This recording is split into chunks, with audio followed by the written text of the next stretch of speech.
Hi friends, I am Mohan from Kishop Academy. So இந்த video பதிவில் 12th ஹிஸ்டரியில் இருக்கிற ஒரு புதிய சமூக பொருளாதார ஒழுங்கமைவை எதிர்நோக்குதல் அப்படிங்கிற ஒரு பாடத்தை பற்றி பார்க்க போகிறோம். ஸோ இந்த பாடம் எதை பற்றி பேசும் அப்படின்னா சுதந்திரம் அடைந்ததுக்கு பிறகு இந்தியாவை முன்னேற்ற பாதையில் கொண்டு செல்வதற்கும் பொருளாதார முன்னேற்றம் ஏற்படவும் என்ன மாதிரியான திட்டங்களை பார்த்தீங்கன்னா இந்திய அரசு மேற்கொண்டது, வேளாண்மை எப்படி இருந்தது சுதந்திரம் அடைஞ்ச புதுசுல. ஸோ நமக்கு பசுமை புரட்சி இது பற்றிலாம் தெரியும். ஆனால் 1947 பார்த்தீங்கன்னா ஒரு மிகப்பெரிய சவால் இருந்தது. ஒரு கிட்டத்தட்ட ஒரு 200-300 ஆண்டுகள் நம்ம பார்த்தீங்கன்னா ஒரு அந்நியரிடம் அடிமைப்பட்டு கடந்தோம். அவங்க சுதந்திரம் கொடுத்துட்டு போகும்போது நம்மளை ஒரு வளமான நாடாக விட்டுட்டு போனானுங்களான்னு கேட்டிங்கன்னா கண்டிப்பாக இல்லை. ஏன்னா இந்தியா பார்த்தீங்கன்னா மிகவும் வளமான நாடு. அதை கிட்டத்தட்ட ஒரு 300 வருடங்கள் நம்ம வளத்தை மொத்தமும் சுரண்டி நம்மகிட்ட போகும்போது வெறும் ஒரு எப்படி சொல்றது வளங்கள் சுரண்டப்பட்ட ஒரு இந்தியாவாக தான் இருந்தது. இப்போ என்ன பண்ணால் நம்ம வளங்களை மீட்டெடுக்கணும். அப்புறம் பார்த்தீங்கன்னா கவர்மெண்ட் புதுசாக இருக்கு, அதற்குன்னு ஒரு பொருளாதார திட்டங்களை மேற்கொள்ளணும். சுதந்திரம் புதுசில் பார்த்தீங்கன்னா நம்ம இந்தியா பார்த்தீங்கன்னா வறுமையிலையும் பசியிலையும் பட்டினியிலையும் பார்த்தீங்கன்னா ஒரு என்ன பண்றதுனே தெரில. ஒரு 30-40 கோடி மக்கள் இருந்தாங்க. அவங்களுக்கு எப்படி ஃபீட் பண்றது? நிலம் அது கம்மியாக இருக்கிறது, நிலம் இருக்குது ஆனால் அதில் வேளாண்மை கம்மியாக நடக்குது. எல்லாத்துக்குமான சாதாரண ஒரு அடிப்படை தேவைகளான அரிசி கோதுமைகளை விளைவிச்சு மக்களுக்கு பார்த்தீங்கன்னா உணவு கொடுக்கறதே ஒரு பெரிய பிரச்சனையாக இருந்தது. ஸோ அதை எப்படி பண்ணுறது? நிலங்கள் பார்த்தீங்கன்னா சரியான சீர்திருத்தங்கள் இல்லை, நிலங்கள் குமிக்கப்பட்டு இருந்தது ஜமீன்தார்களிடமும் மற்றவர்களிடமும். அதை என்ன பண்ணுறது? பசுமை புரட்சி எப்படி கொண்டு வருது, அதற்கப்புறம் வளர்ச்சி திட்டங்கள், அதெல்லாம் பற்றி தான் இந்த பாடம் பார்த்தீங்கன்னா சொல்லும். கொஞ்சம் லென்த்தான பெரிய பாடம். தேர்வின் அடிப்படையில் பார்த்தீங்கன்னா நம்மளுக்கு நிறைய தகவல்கள் இருக்காது, ரொம்ப லிமிட்டடான தகவல்கள் தான் இருக்கும். அதற்கப்புறம் பார்த்தீங்கன்னா தொழில்துறை வளர்ச்சி அது எப்படி இருந்தது, அது மாதிரியான ஒரு போர் அடிக்கக்கூடிய ஒரு பாடம் தான். சரிங்களா? இந்த பாடம் பார்த்தீங்கன்னா இந்த பாடத்துல இருந்து கேள்விகள் வருமா அப்படின்னு கேட்டீங்கன்னா கண்டிப்பா எனக்கு தெரியாது. ஏன்னா 12th பாடம், அதுலேயே பார்த்தீங்கன்னா ஒரு 9வது பாடம் சுதந்திரத்துக்கு அப்புறம் பொருளாதார நிலை எப்படி இருந்துச்சுன்னு சொல்லக்கூடிய ஒரு பழைய டேட்டா கொண்ட ஒரு பாடம். அதற்காக இந்த பாடத்தை நம்ம அப்படியே விட்டுட்டும் போக முடியாது. சரிங்களா? தேர்வின் அடிப்படையில் கேட்டுட்டா என்ன பண்றது? அதற்காக இந்த பாடத்தை பார்த்தீங்கன்னா நம்ம முழுசா ஃபுல்லா பார்க்காம எந்தெந்த பாயிண்ட் பார்த்தீங்கன்னா நமக்கு முக்கியமான பாயிண்ட்னு தோணுதோ அதை பத்தி மட்டும் பார்ப்போம். சரிங்களா? அறிமுகம். 1947 இந்தியா விடுதலை அடைந்த போது நம்மளோட நாட்டோட பொருளாதாரம் பார்த்தீங்கன்னா அதில் பாதாளத்தில் இருந்துச்சு. பிரச்சனை என்னன்னா 80% மக்கள் கிராமங்களில் வாழ்ந்தாங்க. இப்போ பார்த்தீங்கன்னா கிட்டத்தட்ட 60% பார்த்தீங்கன்னா நகர்ப்புறங்களில் வாழ்றாங்க. ஆனால் அப்போ 80% பேர், 40 கோடி பேர்ல 80% எவ்வளோ பேர் இருப்பாங்க? கிட்டத்தட்ட ஒரு 30 கோடி பேர் பார்த்தீங்கன்னா எங்கே வாழ்ந்துட்டு இருக்காங்க? கிராமப்புறங்களில் வாழ்ந்துட்டு இருக்காங்க. அந்த கிராமப்புறங்களோட வாழ்வாதாரத்தை மேலே கொண்டு வர்றது பார்த்தீங்கன்னா மிகப்பெரிய ஒரு சவால். ஏன்னா எல்லாருமே வேளாண்மை மட்டும்தான் சார்ந்திருந்தாங்க. தொழில்துறை வளர்ச்சி பார்த்தீங்கன்னா சில நகரங்களில் தான் இருந்துச்சு, கனரக தொழிற்சாலைகள் அந்த அளவுக்கு இல்லை. அது மட்டும் இல்லாமல் இந்த வேளாண்மை சார்ந்தது இல்லாமல் இன்னொரு பெரிய பிரச்சனை என்ன இருந்துச்சுன்னா, இந்த ஆங்கிலேயர்கள் இருந்தாங்க இல்லையா, ஆங்கிலேயர்கள் இருந்தப்ப அந்த 200 வருஷங்கள்ல இந்திய கைவினை தொழிலாளர்களை மொத்தமாக முடிச்சுட்டு போயிட்டாங்க. அதாவது ஃபாரின் பொருளை இங்கே இறக்குமதி பண்ணி இங்கிருந்த கைவினை தொழிலாளர்களோட வளங்களை பார்த்தீங்கன்னா நம்ம ஆளுங்க அடிமட்ட ரேட்டுக்கு, வெள்ளைக்காரங்க அடிமட்ட ரேட்டுக்கு வாங்கி வெளிநாட்டில் வித்தானுங்க. அவங்க நல்ல லாபம் அடைஞ்சாங்க. ஆனால் கைவினை கலைஞர்கள் பார்த்தீங்கன்னா எல்லாம் முடங்கி பெரும்பாலும் பார்த்தீங்கன்னா அழிஞ்சு போயிட்டாங்க. ஸோ வேளாண் துறையிலேயே நெருக்கடி அதிகமாக இருக்கிறதுனால தனிநபரோட வருமானமும் குறைவாக இருந்தது. ஏன்னா வேளாண்மை துறையில் மறைமுக வேலையின்மைன்னு ஒரு கான்செப்ட் இருக்குமா, அதை நீங்கள் படிப்பீங்க. சரிங்களா? ஆல்ரெடி உங்க நிறைய பேருக்கு தெரிஞ்சிருக்கும். அந்த மாதிரியான பிரச்சனைகள் இருக்கும்போது அதெல்லாம் பார்த்தீங்கன்னா சுதந்திரம் புதுசில இந்தியாவுக்கு முன்னாடி இருந்த பொருளாதார சவால்கள். இந்த விவசாயத்தை நம்பிதான் இருக்காங்க. ஸோ அதுலேயும் என்ன பிரச்சனை இருக்குன்னு பார்த்தீங்கன்னா நில உடைமை அப்படின்னா, அதாவது ஒரு சிலர்கிட்ட மட்டும் நிலங்கள் பார்த்தீங்கன்னா குமிஞ்சு இருக்கிறது. யாராவது நான் அந்த காலத்து ஜமீன்தாருங்க அப்படின்னு யாராவது சொன்னாங்களா, அது பெருமைப்படக்கூடிய விஷயம் இல்லை அப்படிங்கிறது இந்த பாடம் படிக்கும்போது நீங்க தெரிஞ்சுக்குவீங்க. ஏன்னா ஹிஸ்டரி படிக்கும்போது தான் ஜமீன்தார்கள் என்ன பண்ணாங்க, இங்க இருக்கிற நம்ம மக்களை சுரண்டி வெள்ளைக்காரங்கிட்ட அடிமையா இருந்தாங்க. நம்மளை சுரண்டி வெள்ளைக்காரனுக்கு விசுவாசமா இருந்தவங்க தான் ஜமீன்தார்கள். யாராவது நான் வந்து அந்த ஜமீன் இந்த ஜமீன் பெருமையா சொல்றாங்கன்னா அது பெருமைப்படக்கூடிய விஷயமாக இல்லை. அதெல்லாம் அது பார்க்கும்போது உங்களுக்கு தெரியும். சரிங்களா? ஸோ நில உடைமை ஒரு மிகப்பெரிய ஒரு பிரச்சனையாக இருந்தது. விடுதலைக்கு முந்தைய பதிற்றாண்டுகள், அதாவது 1927 37 இந்த மாதிரியான காலகட்டங்கள்ல தொழில்துறை வளர்ச்சி வந்து பாத்தீங்கன்னா அப்பதான் வளருது. அதாவது 47 சுதந்திரம், நம்மளுக்கு வந்து பாத்தீங்கன்னா 27 37 ஒரு 20-30 வருஷத்துக்கு முன்னாடி தான் தொழில்துறை பாத்தீங்கன்னா அப்படியே பட்ஸ் மாதிரி மலருது. அதுலயும் வந்து பாத்தீங்கன்னா டாடா இருக்கு இல்லையா, டிஸ்கோ மாதிரியான தொழிற்சாலைகள் மட்டும்தான் நன்கு அறியப்பட்ட கனரக தொழிற்சாலைகள். மற்றது எல்லாமே சின்ன சின்ன தொழில். என்ன மாதிரினா பருத்தியில நூல் நூற்றல், நெய்தல், வேதிப்பொருள்கள்னா ரொம்ப கம்மியான அளவு பண்றது. அதற்கப்புறம் காகித தொழிற்சாலை, சர்க்கரை, சணல், சிமெண்ட் இதெல்லாம் வந்து பாத்தீங்கன்னா உற்பத்தி பொருளா இருந்தது. ஆனா மிக குறைந்த அளவு தான் இருந்தது. தேவையான இயந்திரங்களை தயாரித்து கொடுக்கறதுக்கான வசதிகள் இருந்தாலும் தொழில்துறை அந்த அளவுக்கு வந்து பாத்தீங்கன்னா வளர்ச்சி அடையல. சரியா சொல்லணும்னா 1950 நாட்டின் மொத்த உள்நாட்டு உற்பத்தி ஜிடிபி இருக்கு இல்லையா, நம்ம ஜிடிபியில தொழில்துறையின் பங்கு எவ்வளோன்னு பாத்தீங்கன்னா வெறும் 13%. வேளாண்மை தான் வந்து பாத்தீங்கன்னா ஃபுல்லா இருந்தது. நுகர்வுக்கான உற்பத்தி பொருள்கள் வந்து பாத்தீங்கன்னா பெரும்பாலும் இந்தியாவுக்கு வந்து பாத்தீங்கன்னா இறக்குமதி தான் செய்யப்பட்டது. உண்மையை சொல்லணும்னா அரிசியில நம்ம தன்னிறைவு அடைகிறதுக்கே வந்து பாத்தீங்கன்னா சுதந்திரம் அடைந்து 20 வருடங்கள் ஆகிப்போச்சு. அது மட்டும் இல்லாம நம்மகிட்ட இன்ஃப்ராஸ்ட்ரக்சரும் இல்லை, அலுவலகங்கள் இல்லை, அதை எப்படி சந்தைப்படுத்துதல், அதை எப்படி விற்பனை பண்றது அப்படிங்கிற நாலேஜும் நம்மகிட்ட மிக குறைவாகவே இருந்தது. ஸோ இந்த மாதிரி புதிய இந்திய அரசு பொருளாதாரத்தை வளர்க்கறதுலையும் வேளாண்மை துறையை மேம்படுத்துறதுலையும் உற்பத்தி துறைகளையும் விரிவாக்கம் செய்யறதுலையும் வந்து பார்த்தீங்கன்னா மிகப்பெரிய ஒரு கடமைகளை எதிர்கொண்டது. உண்மையை சொல்லணும் அப்படின்னா சுதந்திரம் கிடைத்து நேரு கவர்மெண்ட் இருக்கு இல்லையா, நேரு கவர்மெண்ட் பண்ணி வச்சதெல்லாம் மிகப்பெரிய வேலை, மிகப்பெரிய சாதனை அந்த காலத்துல. இன்ற வரைக்கும் இந்தியாவின் தலை சிறந்த பிரதமர் யாருன்னு வந்து ஹிஸ்டரி எடுத்து பார்த்தீங்கன்னா அதுல முதல் இடத்துல வந்து பார்த்தீங்கன்னா நேரு இருப்பார்.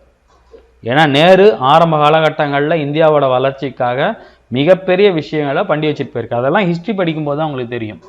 இப்போ நமக்கு வந்து பார்த்திங்கன்னா நிறைய வசதி வாய்ப்புகள் இருக்குது. ஆனால் சுதந்திரம் அடைஞ்ச புதுசில் நம்ம அந்த தொழில்துறையும் வேளாண்மை துறையும் மக்களையும் ஃபீட் பண்ணுறதையும் 5 ஆண்டு திட்டங்களையும் வந்து ரொம்ப கடினமாக ஒரு காலகட்டத்தில் வந்து பார்த்திங்கன்னா அந்த அப்போ இருந்த அரசியல்வாதிகள் மிக நல்லாவே பண்ணாங்க. சர்தார் வல்லபாய் பட்டேலாக இருக்கட்டும், நேருவா இருக்கட்டும், அவங்களோட முக்கியமான கடமைகள்லாம் இதாக தான் இருந்தது. அதற்கப்புறம் நேரு இந்தியாவுக்கு கொடுத்த மிகப்பெரிய ஒரு கொடை எதுன்னு வந்து பார்த்தீங்கன்னா சமதர்ம பாணியிலான ஒரு சமூகம். இந்தியாவோட முகமுறையிலேயே என்ன சொல்லியிருப்பாங்க, இந்தியா இறையாண்மை உடைய சமதர்ம மக்களாட்சி குடியரசு. சமதர்மம் அப்படின்னா ஏற்றத்தாழ்வுகள் இல்லாத ஒரு சமூகம், எல்லாருக்கும் எல்லாமுமே கிடைக்கணும். மதம், இனம், மொழி, பணக்கார, ஏழை இந்த மாதிரியான வசதிகள் இல்லாம, இந்த வேற்றுப்பாடுகள் இல்லாம அரசானது எல்லாத்துக்கும் சமமான ஒரு விஷயத்தை கொண்டு போகணும். அதை தான் வந்து பாத்தீங்கன்னா சமதர்ம பாதையில் பின்பற்றிய ஒரு அரசாங்கம். அது மட்டும் இல்லாம சமதர்ம பாணியினோட வளர்ச்சியோட நோக்கங்கள் என்னவாக இருந்துச்சுன்னா ஏற்றத்தாழ்வுகளை குறைக்கணும், சுரண்டலை ஒழிக்கிறது, செல்வம் ஓரிடத்தில் குவிக்கப்படுவதை தடுப்பது.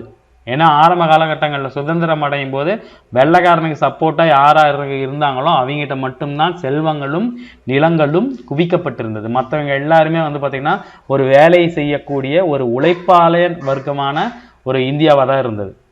சமூக நீதியும் வந்து பார்த்திங்கன்னா நிலைநாட்டுறதுல ஆரம்பகட்ட அரசாங்கங்கள் ரொம்ப ஒரு முக்கியமான விஷயத்தை பண்ணுச்சு. சமூக நீதினா எல்லாருக்கும் எல்லாமும் கிடைக்கக்கூடிய விஷயம். கல்வி, சுகாதாரம், குடிநீர், உணவு, உறைவிடம், மருத்துவம் எல்லாமே எல்லாத்துக்கும் கிடைக்கணும் அப்படிங்கிறதான் சமூக நீதி. வேளாண்மையில் சமூக மற்றும் பொருளாதார நீதி, அதாவது நான் சொன்ன மாதிரி சமூக நீதி, எல்லாருக்கும் எல்லாமும் கிடைக்க வேண்டிய விஷயங்கள் விவசாயிகளுக்கும் கிடைக்கணும், நில சீர்திருத்த செயல்பாடுகள் செய்யணும், வேளாண்மையை வந்து பார்த்திங்கன்னா மேம்படுத்தணும், தொழில்துறையை வந்து பார்த்திங்கன்னா இன்னும் வந்து வளர்ச்சியடை செய்யணும். அதற்கு என்ன திட்டம் போடலாம் அப்படின்னு சொல்லி ரஷ்யாவோட 10 ஆண்டு திட்டங்கள்ல இருந்து முன்மாதிரியாக எடுத்து செய்யப்பட்டது 5 ஆண்டு திட்டங்கள். உண்மையாலுமே ஆரம்ப காலகட்டங்களில் சுதந்திரம் அடைஞ்ச புதுசில் அந்த 5 ஆண்டு திட்டங்கள் மூலமாக தான் வந்து பார்த்திங்கன்னா இந்தியா ஓரளவுக்கு ஸ்டாண்ட் ஆனிச்சு அப்படின்னு வந்து சொல்லலாம். அந்த 5 ஆண்டு திட்டங்களின் சிற்பி யாருன்னு வந்து பார்த்திங்கன்னா ஜவஹர்லால் நேரு தான். ஸோ இந்தியாவின் 5 ஆண்டு திட்டங்கள் எதோட அடிப்படையிலிருந்து பெறப்பட்டதுன்னு வந்து பார்த்திங்கன்னா அப்போ இது சோவியத் ஒன்றியத்தின் அவங்களோட 10 ஆண்டு திட்டத்தின் அந்த ரெஃபரன்ஸாக தான் இங்கே 5 ஆண்டு திட்டங்கள் ஏற்படுத்தப்பட்டது.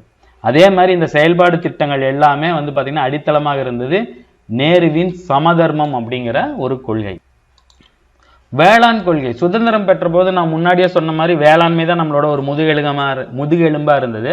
ஆனா அந்த சமயத்துல நமக்கு வந்து பாத்தீங்கன்னா நிறைய பிரச்சனைகள் இருந்தது. மொத்த உணவு உற்பத்தி இங்க இருக்கும் மொத்த மக்களுக்கும் போதுமானதாக இல்லை. அதிக அளவிலான தானியங்கள் வந்து பாத்தீங்கன்னா நம்ம எல்லாத்தையும் எடுத்துட்டு போயிட்டானுங்க. அறுத்து அறுவடை பண்ணி மொத்த வளத்தையும் வெள்ளைக்காரங்க எடுத்துட்டு போயிட்டானுங்க. நம்ம கிட்ட இருக்கிற நிலங்களை வச்சு நம்ம கிட்ட இருக்கிற மக்களை வச்சு உற்பத்தி பண்ணி எல்லாத்துக்கும் உணவளிக்கக்கூடிய நிலைமையில் இந்தியா இல்லை. அது மட்டும் இல்லாமல் 80% பேர் வேளாண்மையை சார்ந்திருந்தாங்கன்னு சொன்னேன் இல்லையா? அதனால அதிகப்படியான மக்கள் வேளாண்மையே ஒரு தொழிலாக சார்ந்திருக்க வேண்டிய சூழல். இதனால வந்து பார்த்தீங்கன்னா அவங்க ஒரு மறைமுக வேலையின்மையில் இருந்தாங்க. மறைமுக வேலையின்மை அப்படின்னா இப்போ ஒரு 10 பேர் இருக்கிறாங்க, ஒரு ஏக்கர் நிலத்தை விவசாயம் பண்றாங்கன்னு வச்சுங்களேன். அதுக்கு வந்து வருஷத்துக்கு ஒரு 50 கிலோ அரிசி எடுக்க போகுது அப்படின்னா அதுல ஒரு 2 பேர் வேலைக்கு வரல, ஒரு வருஷம் பூரா வேலைக்கு வர முடியலனாலும் அவங்களோட அந்த ஒரு ஏக்கர்ல அந்த 50 கிலோ அப்படிங்கிற விஷயம் வந்து பாத்தீங்கன்னா வரும். அதாவது நீங்க இருந்தாலும் இல்லைனாலும் வேலை நடந்துட்டு இருக்கும். இதற்கு காரணம் என்ன? மறைமுக வேலையின்மை. அதிகப்படியான ஆட்கள் அந்த வேலையை சார்ந்திருக்கிறதுனால அப்ப என்ன ஆகும் அப்படின்னு வந்து பாத்தீங்கன்னா தனிநபர் வருமானம் பெரிய அளவுல வந்து பாத்தீங்கன்னா ஏறவே ஏறாது. அது ஒரு மிகப்பெரிய பிரச்சனை. அது மட்டும் இல்லாம இந்த வேளாண்மை தொழிலை சார்ந்திருந்த மக்கள் வறுமையின் பிடியில் இருந்தாங்க. ஸோ வறுமையின் பிடியில் இருந்தனால அவங்களோட அந்த வாழ்வாதார பிரச்சனைகளை வந்து போக்கணும் அப்படிங்கிறதுக்காக வட்டிக்கு கடன் கொடுப்போரை சார்ந்திருந்தனர். ஸோ வட்டிக்கு கடன் வாங்கி விவசாயம் பண்றது, விவசாயத்துல அவுட்புட் எடுக்கிறது, அதை விற்கிறது, அது வித்தத லாபம் இவங்களுக்கு வருமானு பார்த்தீங்கன்னா வட்டிக்கே சரியா போயிடும். அதற்கப்புறம் என்ன பண்ணுவாங்க, வட்டி கட்டியிருப்பாங்க, அப்புறம் அசலையும் முடிச்சிருப்பாங்க, கையில ஒன்றும் இருக்காது, மறுபடியும் வட்டிக்கு வாங்கி விவசாயம் பண்ணும். ஸோ ஆரம்ப காலகட்டங்களில் வட்டிக்கு கடன் கொடுப்போரும் அளவில் கடன் கொடுப்போர்கிட்ட வந்து பார்த்தீங்கன்னா பெருமளவில் விவசாயிகள் வந்து பார்த்தீங்கன்னா பிடிபட்டிருந்தாங்க. அப்போ மட்டும் இல்லை, இப்பவும் அது வந்து ஒரு நடக்கக்கூடிய ஒரு விஷயங்கள் தான். அதெல்லாம் தடுக்க தான் நிறைய ஊரக வளர்ச்சி திட்டங்கள் இந்தியாவில் போடப்படுகிறது. ஆரம்ப காலகட்டங்களில் வேளாண்மையில் இந்தியா பின்தங்கி இருந்துச்சு இல்லையா? அது வந்து பார்த்தீங்கன்னா இரு காரணிகளோட நம்ம தொடர்பு பற்றி பேசலாம். ஒன்று நிறுவன அடிப்படையிலானது, மற்றொன்று தொழில்நுட்பம் சார்ந்தது. நிறுவன அடிப்படை அப்படின்னா எப்படி அப்படின்னா நில உடைமை இருக்கு இல்லையா? அதாவது நில உடைமை ஒரே இடத்துல இருக்கிறது, ஒரே தட்ட நிலங்கள் அதிகமாக குவிஞ்சு இருக்கிறதுனால அவர் ஒரு நிறுவனமா இருக்கும். அவரும் அவர் சார்ந்த உறவினர்கள் மட்டும்தான் வந்து பார்த்தீங்கன்னா பெரிய அளவில் இருப்பாங்க. மற்றவங்க எல்லாமே அவர் கீழே வேலை செய்கிறவங்க மாதிரி இருப்பாங்க. தொழில்நுட்ப காரணிகள் சம்பந்தப்பட்டதுன்னா வேளாண்மைக்கான எக்யூப்மெண்ட்ஸ், உரங்களாக இருக்கட்டும், அறுவடை செய்ய இயந்திரங்களாக இருக்கட்டும், டிராக்டர் ஆகட்டும், நீர்ப்பாசனமாக இருக்கட்டும், இதுவும் ஒரு பெரிய பிரச்சனையாக இருந்தது. ஸோ இந்த பிரச்சனைகள்லாம் வந்து பார்த்தீங்கன்னா சரி பண்ணணும் அப்படின்னா முதல்ல நிறுவனம் சார்ந்த பிரச்சனைகளை சரி பண்ணணும் அப்படிங்கிறதுக்காக தான் இந்தியா ஆரம்ப காலகட்டங்களில் நில சீர்திருத்தங்களை மேற்கொண்டது. அதே மாதிரி கிராமங்கள் மறுசீரமைப்பு திட்டங்கள், நிலங்கள் அதிகமாக இருக்கா, நில உச்சவரம்பு சட்டத்தை கொண்டு வந்தது. அதற்கப்புறம் அதிகப்படியான இருக்கிற நிலங்களை பிடுங்கி மக்களுக்கு கொடுக்க ஆரம்பித்தாங்க. ஸோ அதெல்லாம் வந்து பார்த்தீங்கன்னா ஆரம்ப காலகட்டங்களில் பண்ண நில சீர்திருத்த சட்டங்கள், அதெல்லாம் நம்ம இப்போ பார்ப்போம். நில சீர்திருத்தங்கள் மற்றும் கிராமப்புற மறுசீரமைப்பு. இந்தியாவோட அரசியலமைப்பின்படி வேளாண்மை எதற்கு கீழே இருக்குன்னு வந்து பார்த்தீங்கன்னா மாநில பட்டியல் கீழே இருக்கும். ஸோ மாநில பட்டியல் கீழே இருக்கிறதுனா வேளாண்மை சார்ந்த நில சீர்திருத்தங்களை வந்து பார்த்தீங்கன்னா அந்தந்த மாநிலங்களே டிசைன் பண்ணிக்கணும் அப்படிங்கிற மாதிரியான ஒரு சட்டம் இருக்கு. ஸோ அதாவது இப்போ தமிழ்நாட்டில் ஒருத்தன் ஒரு 50 ஏக்கர் வச்சிருக்கலாம் அவர் பேரில் அப்படின்னா கேரளாவில் வந்து பார்த்தீங்கன்னா அது கம்மியாக இருக்கலாம், அதிகமாக இருக்கலாம். ஸோ நில சீர்திருத்தங்கள் சட்டங்கள் தொடர்பாக மாநிலங்கள் அவங்களோட இஷ்டத்துக்கு ஏற்ற மாதிரி டிசைன் பண்ணிக்கலாம் அப்படின்னு ஒரு விஷயம் இருந்தது. அதற்கப்புறம் பண்ண மிகப்பெரிய ஒரு நடைமுறை என்னன்னு வந்து பார்த்தீங்கன்னா ஜமீன்தாரி முறை ஒழிப்பு. ஜமீன்தாரி முறைனா என்ன அப்படின்னு நான் முதல்ல தெரியும். ஜமீன்தார்னா யாரு? நம்மளுக்கு காட்சிப்படுத்துறது ஜமீன்தார்னா ஒரு பெரிய பணக்காரராக இருப்பாரு, கொஞ்சம் சில்மிச வேலையெல்லாம் பண்ணிட்டு இருப்பாரு, அவரு கீழே மக்கள் இருப்பாங்க, சரிங்களா? அப்படிதான் படங்கள்ல காட்டப்பட்டது. இன்னும் சில வந்து நான் ஜமீன், அந்த காலத்து ஜமீன் குடும்பத்தை சேர்ந்தவங்கன்னு ரொம்ப பெருமையா பேசிப்பாங்க. பெருமையா பேசக்கூடிய விஷயம் இல்லை. என்னன்னா ஜமீன்தார் அப்படிங்கிறது நில உடைமையாளர், அதாவது நிறைய நிலம் வச்சிருப்பாங்க. ஆங்கிலேயர் ஆட்சியின் போது என்ன பண்ணுவாங்க, இவங்ககிட்ட ஜமீன்தார்கிட்ட ஒரு நிலத்தை கொடுத்துருவாங்க. இங்க பாருப்பா, உனக்கு கீழே இந்த ஊருக்கு கீழே ஒரு 60 ஏக்கர் நான் உனக்கு கொடுத்துறேன், இந்த 60 ஏக்கர்லயும் விவசாயம் பண்ணி உனக்குன்னு ஒரு பர்சன்டேஜ் எடுத்துக்கிட்டு எனக்கு மீதி கப்பம் கட்டணும் அப்படிங்கிறதான் விஷயம்.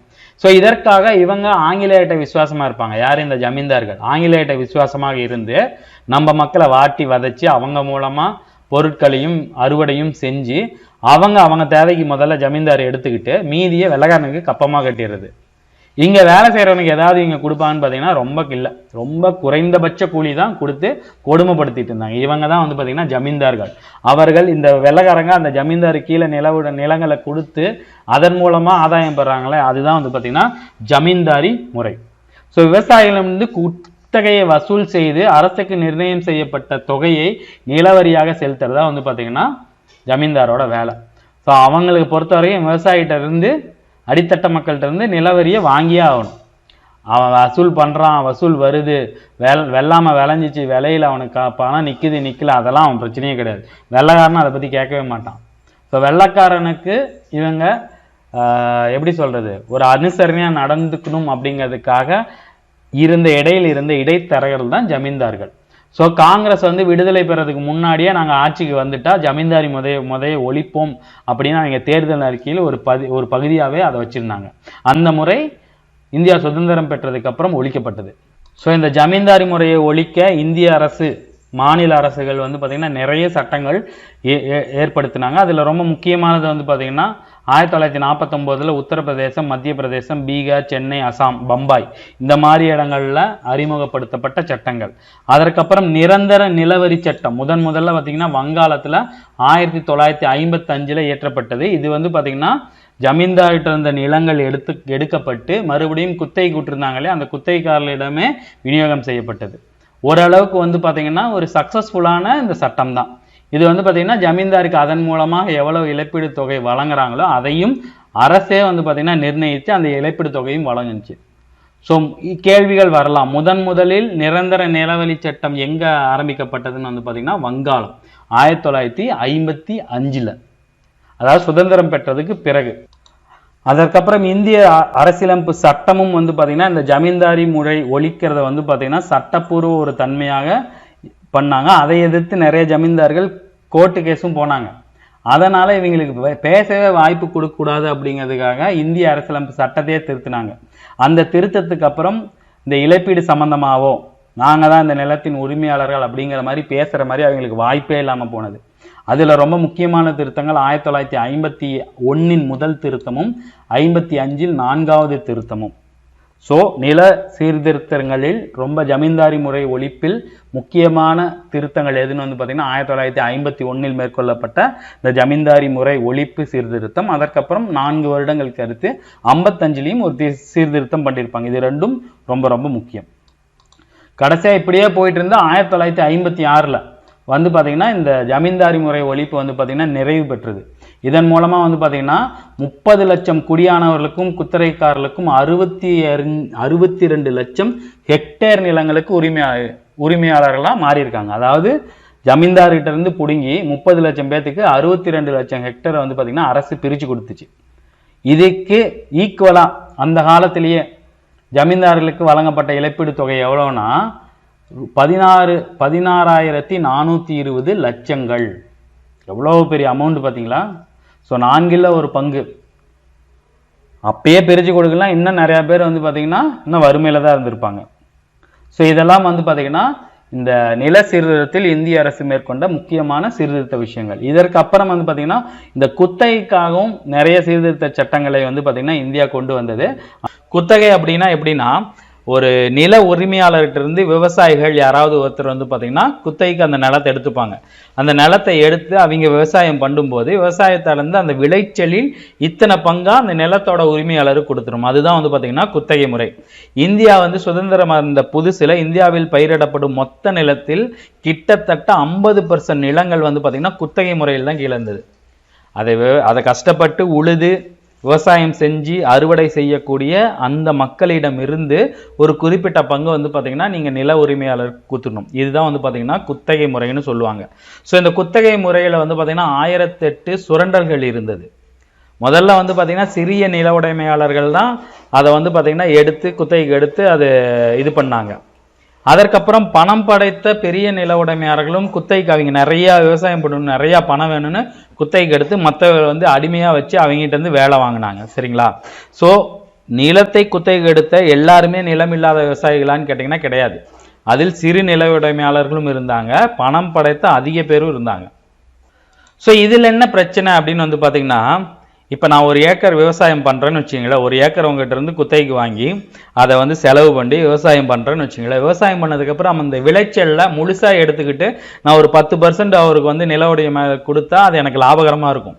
ஆனால் இந்த இடத்துல அந்த குத்தகை முறை எப்படி இருந்துச்சுன்னா 50% கொடுக்கணும் விளைச்சலில். அந்த விளைச்சலுக்கு இவங்க எந்த பணமும் போட மாட்டாங்க, நிலம் மட்டும்தான் கொடுப்பாங்க.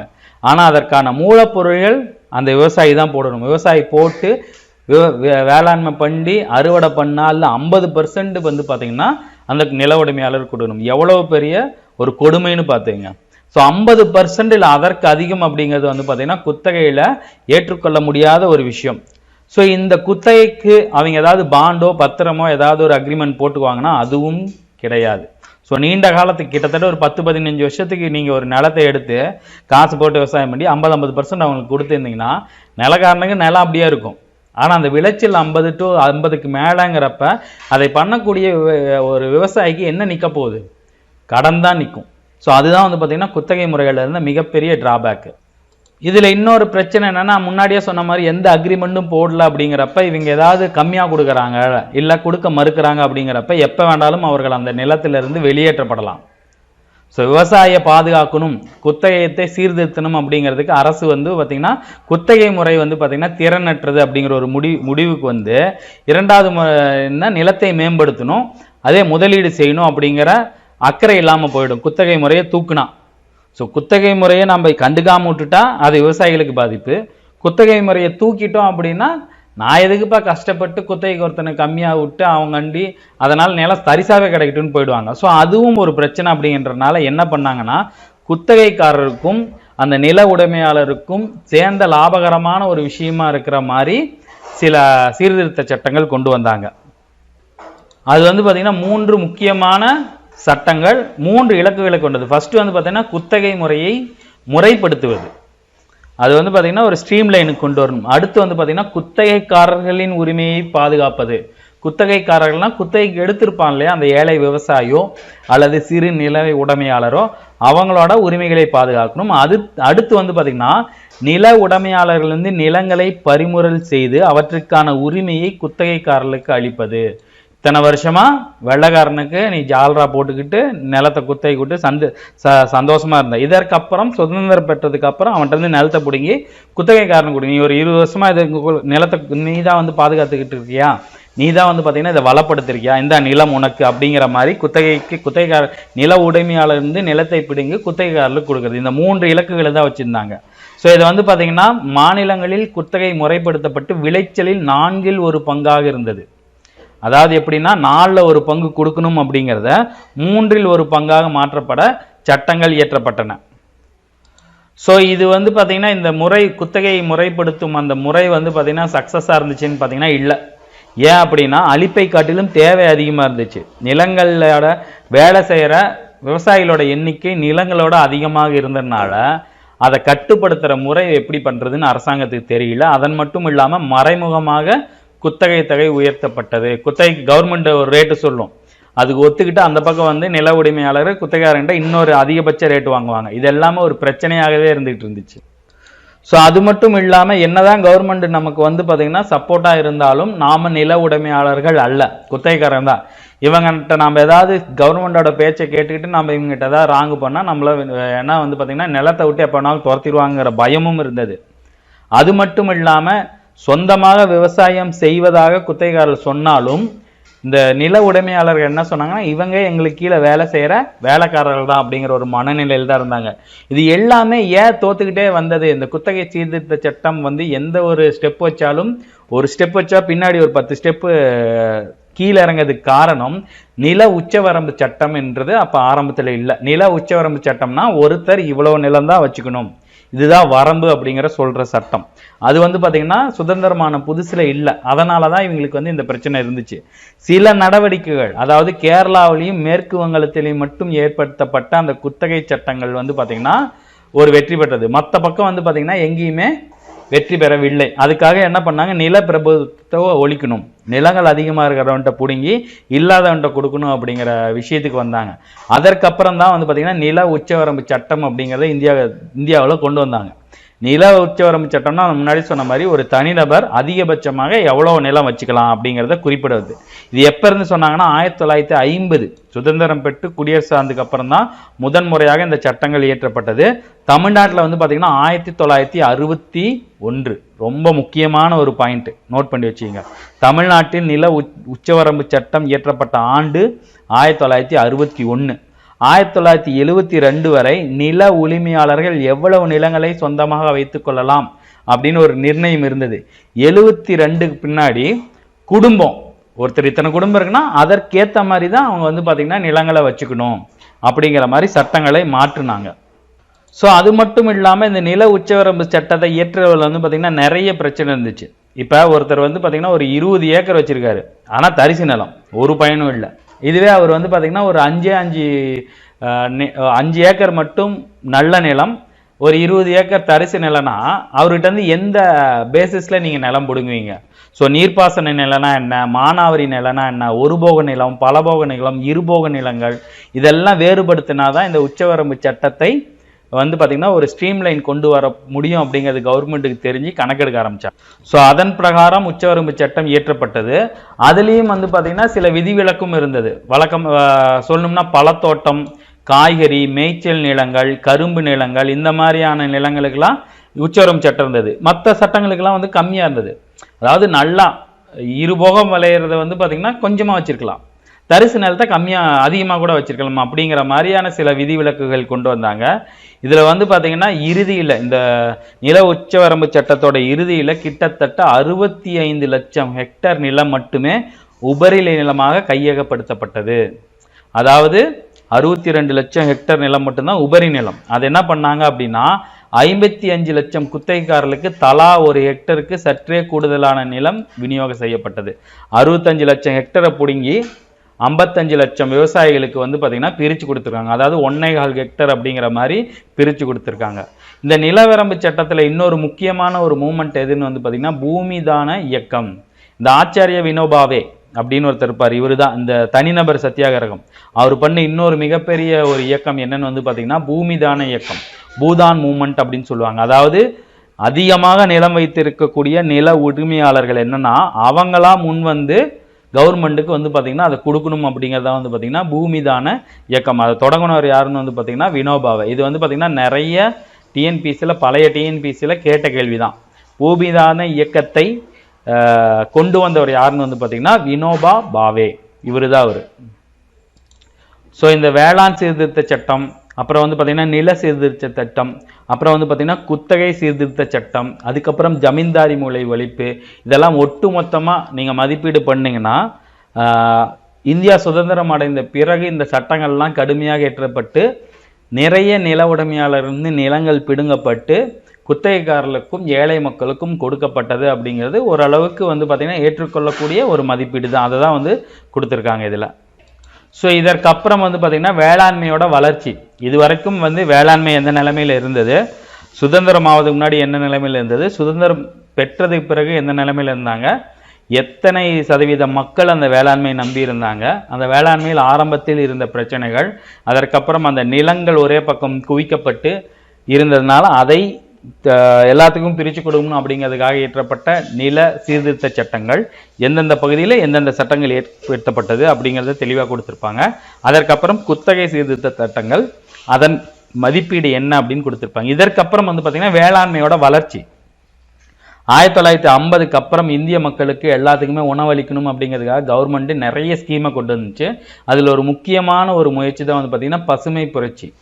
MS சுவாமிநாதன் அப்படிங்கிறவர் கொண்டு வந்த 1960, 62, 63 காலகட்டங்களில் கொண்டு வந்த அந்த பசுமை புரட்சி. அதை தொடர்ந்து வந்து பார்த்தீங்கன்னா தொழில்துறை வளர்ச்சி என்ன அப்படிங்கிறதெல்லாம் இந்த பாடத்தில் கொடுத்துருப்பாங்க. அதெல்லாம் வேளாண்மையின் வளர்ச்சி. ஸோ சுதந்திரம் வாங்கினதுக்கு அப்புறம் நமக்கு முன்னாடி இருந்த ஒரு மிகப்பெரிய ஒரு சிக்கல் சவால் என்னன்னா மொத்த மக்களுக்கு வந்து பார்த்தீங்கன்னா உணவு கொடுக்கறது. அதை மிகச்சிறந்த அளவு பண்ணது எதுன்னு வந்து பார்த்தீங்கன்னா நேரு அரசாங்கம். ஸோ நேரு அரசாங்கம் கையில் எடுத்த விஷயம் என்னன்னு வந்து பார்த்தீங்கன்னா பசுமை புரட்சி. நிறைய டிஎன்பிசி தேர்வுகளில் பசுமை புரட்சியின் தந்தை என்ன, பசுமை புரட்சியோட வருடம் என்ன அப்படிங்கிற மாதிரி கேட்டுக்கிட்டே. பசுமை புரட்சியோட வருஷம்னு வந்து பார்த்தீங்கன்னா ஒரு தெளிவான வருடம் இல்லை. ஆனால் 60 to 65 காலகட்டங்களில் ஆரம்பிச்சதான் வந்து பார்த்தீங்கன்னா பசுமை புரட்சி. 1960 இடைப்பகுதியில் வந்து பார்த்தீங்கன்னா இந்தியாவோட உணவு உற்பத்தியோட நிலை ரொம்ப மோசமாகவும் கவலை அளிக்கக்கூடிய ஒன்றாகவும் இருந்தது. அதாவது விவசாய நிலங்கள் இருக்கு, ஆனால் விவசாயத்துக்கு மட்டுமே பயன்படுற நிலங்கள் வந்து பார்த்தீங்கன்னா கம்மி, அதிகப்படியான மக்கள் விவசாயத்தில் இருந்தாங்க. ஸோ மற்ற தொழில் வளர்ச்சிகள் இல்லை. ஸோ பொருள்களை நிறைய இறக்குமதி பண்ணுற மாதிரி இருந்தது. அதற்கு என்ன பண்ணலாம் அப்படின்னு யோசிச்சுட்டு இருக்கும்போது தான் வந்து பார்த்தீங்கன்னா இந்த பசுமை புரட்சின்னு ஒன்று பண்ணலாம் அப்படின்னு சொல்லி பிளான் பண்ணாங்க. பசுமை புரட்சி அப்படின்னா என்ன அப்படின்னா, அதாவது அரிசியும் கோதுமையும் வந்து பார்த்தீங்கன்னா அதிக அளவு வந்து பார்த்தீங்கன்னா விளைவிக்கிறது தான் வந்து பார்த்தீங்கன்னா பசுமை புரட்சி. 1965 வந்து பார்த்தீங்கன்னா நீர்ப்பாசன வசதியுள்ள சில பகுதிகள் தேர்ந்தெடுக்கப்பட்டு அதிக மகசூலை தருகின்ற கோதுமை, நெல் ஆகிய உயர் ரக வித்துகள் வந்து பார்த்தீங்கன்னா பயிரிடப்பட்டது. அதான் வந்து பார்த்தீங்கன்னா HYV அப்படின்னு சொல்லுவாங்க, அதாவது ஹை ஈல்டு வேரியன்ஸ். ஸோ இந்த மரபு சார்ந்த விவசாயத்தை போல் இல்லாமல் இந்த அதிக மகசூலை தரக்கூடிய இந்த உயர் ரக வித்துகள் இருக்காங்க இல்லையா, இதை பயிரிடும் போது என்ன தேவை அப்படின்னு வந்து பார்த்தீங்கன்னா அதிகப்படியான நீரும் அதிகப்படியான பூச்சிக்கொல்லி உரங்கள், ரசாயனங்கள் தேவைப்பட்டது. தொடக்கத்தில் சோதனை முயற்சியாக பண்ண இடங்களில் வெற்றி கிடைச்சதுக்கு அப்புறம் இந்த அதிக விளைச்சலை தருகின்ற இந்த வீரிய விதைகள் வந்து பார்த்தீங்கன்னா நாடு முழுவதும் பயன்படுத்தப்பட்டன. ஸோ இந்த நாடு முழுவதும் இந்த அதிக விளைச்சலை தரக்கூடிய இந்த வித்துக்கள் பயன்படுத்துவதன் மூலம் வந்து பார்த்தீங்கன்னா மகசூலும் விளைச்சலும் அதிகமானது. இதுதான் வந்து பார்த்தீங்கன்னா பசுமை புரட்சி. ஸோ இப்போ வந்து பார்த்தீங்கன்னா விளைச்சல் அதிகமாக இருக்கும்போது என்ன தேவைப்படுது, ரசாயன உரங்களும் பூச்சிக்கொல்லிகளும் தேவைப்படுது. ஸோ அதை சார்ந்த தொழிற்சாலைகளும் வந்து பார்த்தீங்கன்னா இந்தியாவில் வளர்ச்சி பெற்றது. இதன் மூலமாக 20 ஆண்டுகளுக்குள்ளாகவே, அதாவது சுதந்திரம் கிடைச்சி 20 ஆண்டு, 1947 சுதந்திரம் கிடைச்சதுக்கு அப்புறம் 20 ஆண்டு, ஒரு 67 வந்து பார்த்தீங்கன்னா இந்தியா உணவு தானிய உற்பத்தியில் தன்னிறைவு பெற்றது. தன்னிறைவு அப்படின்னா என்ன அப்படின்னா, இப்போ வந்து உங்களுக்கு விதைகளும் உங்ககிட்டே இருக்கும், பூச்சிக்கொல்லிகளும் உங்ககிட்டயே இருக்கும், உரங்களும் உங்ககிட்டயே இருக்கும், அதற்கு உருவாக்குற டிராக்டர் எல்லாமே, ஒரு விஷயத்தை உருவாக்குறதுக்கு என்னென்னலாம் தேவைப்படுதோ அதை எல்லாமே உள்நாட்டிலேயே உருவாக்க முடியும் அப்படின்னா அதுதான் வந்து பார்த்தீங்கன்னா தன்னிறைவு. ஸோ நம்ம வந்து பார்த்தீங்கன்னா கோதுமை உற்பத்தியிலையும் நெல் உற்பத்திலையும் வந்து பார்த்தீங்கன்னா, அதாவது உணவு உற்பத்தியில், உணவு பயிர்கள் உற்பத்தியில் இந்தியா வந்து பார்த்தீங்கன்னா 1967, 68, 69 இந்த காலகட்டங்களில் வந்து பார்த்தீங்கன்னா தன்னிறைவு அடைஞ்சது.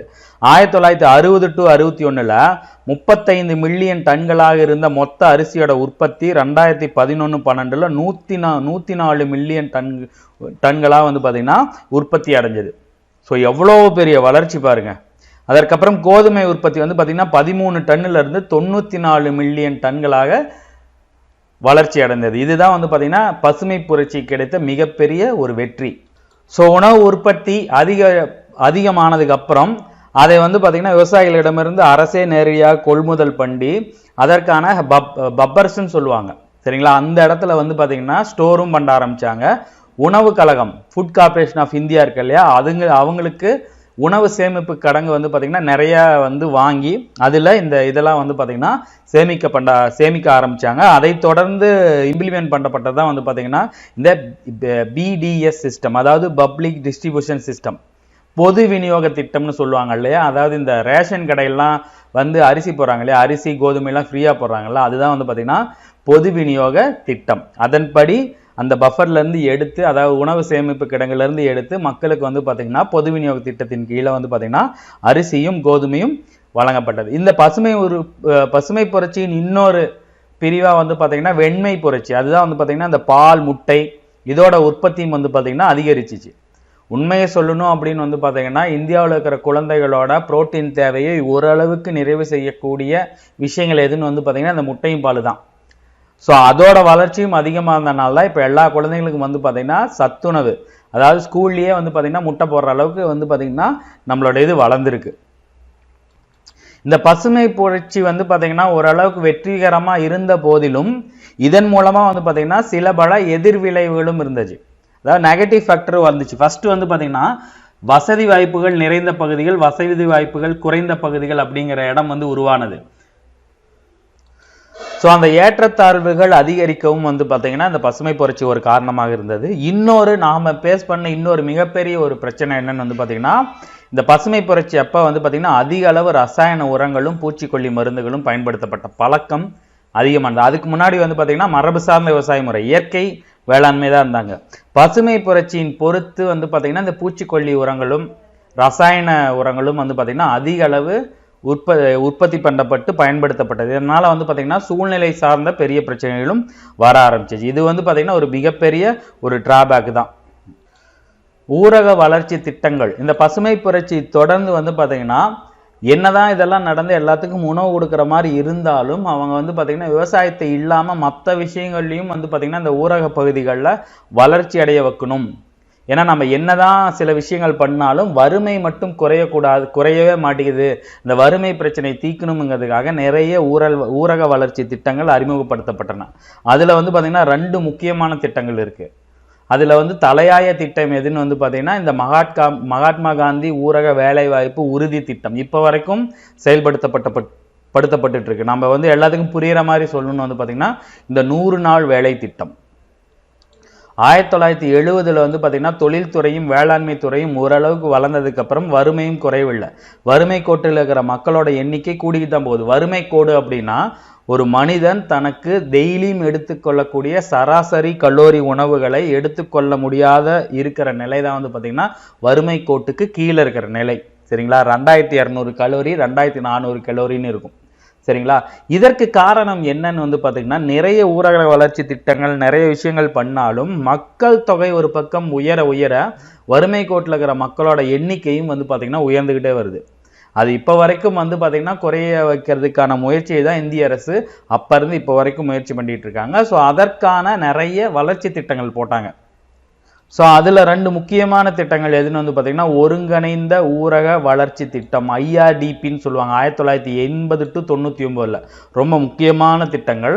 அதற்கப்புறம் வந்து பார்த்தீங்கன்னா மகாத்மா காந்தி தேசிய ஊரக வேலைவாய்ப்பு உறுதி திட்டம் MGNREAGன்னு சொல்லுவாங்க 2005. இது 2மே ரொம்ப ரொம்ப முக்கியமான திட்டங்கள். இந்த 2 திட்டத்தை பற்றி கசாமுசான்னு கொடுத்துருப்பாங்க. உங்களுக்கு புரிகிற மாதிரி நான் சொல்கிறேன். ஃபர்ஸ்ட் வந்து பார்த்தீங்கன்னா இந்த IRDP பற்றி சொல்லலாம். இது எப்போ ஆரம்பிச்சாங்கன்னு வந்து பார்த்தீங்கன்னா 1980 ஒருங்கிணைந்த ஊரக வளர்ச்சி திட்டம் அப்படிங்கிற பெயரில் வந்து பார்த்தீங்கன்னா இது அறிமுகப்படுத்தப்பட்டது. எங்கன்னு வந்து பார்த்தீங்கன்னா கிராமப்புற குடும்பங்களின் வாழ்வாதாரங்களை மற்றும் பொருளாதார நிலையை மேம்படுத்துவதற்கான திட்டம். இது வந்து பார்த்தீங்கன்னா வங்கிகள் மூலம் வந்து பார்த்தீங்கன்னா சிறு குறு கடன்கள் கொடுக்கறது. அந்த கடன்கள் மூலமாக நீ வந்து பார்த்தீங்கன்னா உங்கள் நிலத்தை மேம்படுத்தலாம். இல்லைனா பால் உற்பத்திக்கு ஆடு வளர்ப்புக்கு வந்து பார்த்தீங்கன்னா நீங்கள் வந்து இந்த கடனை வாங்கி இந்த கால்நடைகளை வாங்கி நீங்கள் வந்து பயன்பெறலாம். அதன் மூலமாக உங்களோட பொருளாதார நிலையை மேம்படுத்தலாம். ஸோ ஃபஸ்ட்டு வந்து பார்த்தீங்கன்னா 5011 ஊராட்சி ஒன்றியங்களுக்கு ஆரம்ப கட்டமாக இந்த திட்டத்தை அறிமுகம் பண்ணாங்க. அதற்கப்புறம் அடுத்த 5 ஆண்டுகள் 80 to 85 வந்து பார்த்தீங்கன்னா ஒவ்வொரு ஊராட்சி ஒன்றியத்திலும் 600 குடும்பங்களுக்கு உதவி பண்ணணும் அப்படிங்கிறது தான் அவங்களோட திட்டம். இதன் மூலமாக எத்தனை மக்களுக்கு போய் அந்த திட்டம் சென்றடையணும்னு பார்த்தாங்கன்னா 15 மில்லியன். 15 மில்லியன்னா எவ்வளவு? கிட்டத்தட்ட வந்து பார்த்தீங்கன்னா 1.5 கோடி குடும்பம். சரிங்களா? ஸோ இந்த மாதிரி வழங்கப்பட்ட இந்த கடன்கள் மூலமாக வந்து பார்த்தீங்கன்னா அவங்களோட வாழ்வாதாரம் பொருளாதார நிலையை மேம்படுத்தப்படலாம். இதுலேயும் வந்து பார்த்தீங்கன்னா சில கிரைட்டீரியா இருந்தது. சிறு விவசாயிகளுக்கு 25%, குறு விவசாயிகளுக்கு வந்து பார்த்தீங்கன்னா 33.3%, பழங்குடியினர் ட்ரைபல்ஸ் SC ST இருக்காங்களே அவங்களுக்கு வந்து பார்த்தீங்கன்னா 50 விழுக்காடு. இதில் என்ன ஒரு பிரச்சனை இருந்துச்சுன்னு அப்படின்னு வந்து பார்த்தீங்கன்னா அந்த குடும்பங்களை கண்டுபிடிச்சி கடன் கொடுக்கறது ஒரு பெரிய பிரச்சனையாக இருந்துச்சு. ஸோ 1999 வரைக்கும் வந்து பார்த்தீங்கன்னா இந்த திட்டம் வந்து 53.5 மில்லியன் குடும்பங்களுக்கு இந்த திட்டம் சென்றடைஞ்சிருக்கு அப்படின்னு சொல்லலாம். மிகப்பெரிய ஒரு அச்சீவ்மெண்ட் தான். விவசாய குடும்பங்களுக்கு வழங்கப்பட்ட சொத்துகளில் 50 விழுக்காடு கால்நடைகளாகவும் 25 விழுக்காடு விவசாயம் அல்லாத வேறு பணிகளுக்காகவும். இப்போ நீங்கள் ஏதாவது பொட்டிக்கடை வச்சுக்கிறது இல்லை ஒரு சின்ன சின்ன விஷயங்கள் வச்சுக்கிறதுக்கோசரம் 15 விழுக்காடு வந்து பார்த்தீங்கன்னா நீர்ப்பாசன பணிகள்லாம் ஒரு கிணறு வெட்டுறது இல்லை மோட்டர் வாங்குறது இந்த மாதிரி ஒரு நீர்ப்பாசன பணிகளுக்காக இந்த கடன்கள் வந்து பார்த்தீங்கன்னா வழங்கப்பட்டது. ஸோ வறுமை கோட்டு கீழே இருக்கிற ஊரக பகுதி மக்களை மேலே கொண்டு வரதுக்கான இந்த திட்டம் வந்து பார்த்தீங்கன்னா ஓரளவுக்கு வெற்றியும் வந்தது. அதில் சில பிரச்சனைகளும் இருந்தது. காரணம் என்னன்னு வந்து பார்த்தீங்கன்னா பயனாளிகளை அடையாளம் காணுவதில் ஏற்றத்தாழ்வு. சில பேர் வந்து கவர்மெண்ட் ஐயா என்கிட்ட பணமே இல்லை எனக்கு வந்து கடன் வேணும்னு கொடுத்தாங்கன்னா அவங்கள போய் நீங்கள் தேடி கண்டுபிடிச்சி என்கொயரி பண்ணி வாங்க முடியாது. ஏன்னா பணக்காரங்களும் வந்து கடன் வாங்கலாம். ஸோ இந்த மாதிரியான பிரச்சனைகள் இருந்துச்சு. ஸோ இதை வெற்றியை கருத்தில் கொண்டு வந்து பார்த்தீங்கன்னா 1999 இந்த திட்டம் மறுசீரமைக்கப்பட்டது. சரிங்களா? ஸோ இதுதான் வந்து பார்த்தீங்கன்னா ஒருங்கிணைந்த ஊரக வளர்ச்சி திட்டம். வருஷம் ரொம்ப முக்கியம், பொறுத்துக்களை கூட கேட்பாங்க. ஐஆர்டிபியோட வருஷம் என்னன்னு வந்து பார்த்தீங்கன்னா 1980 ஆரம்பிக்கப்பட்டது.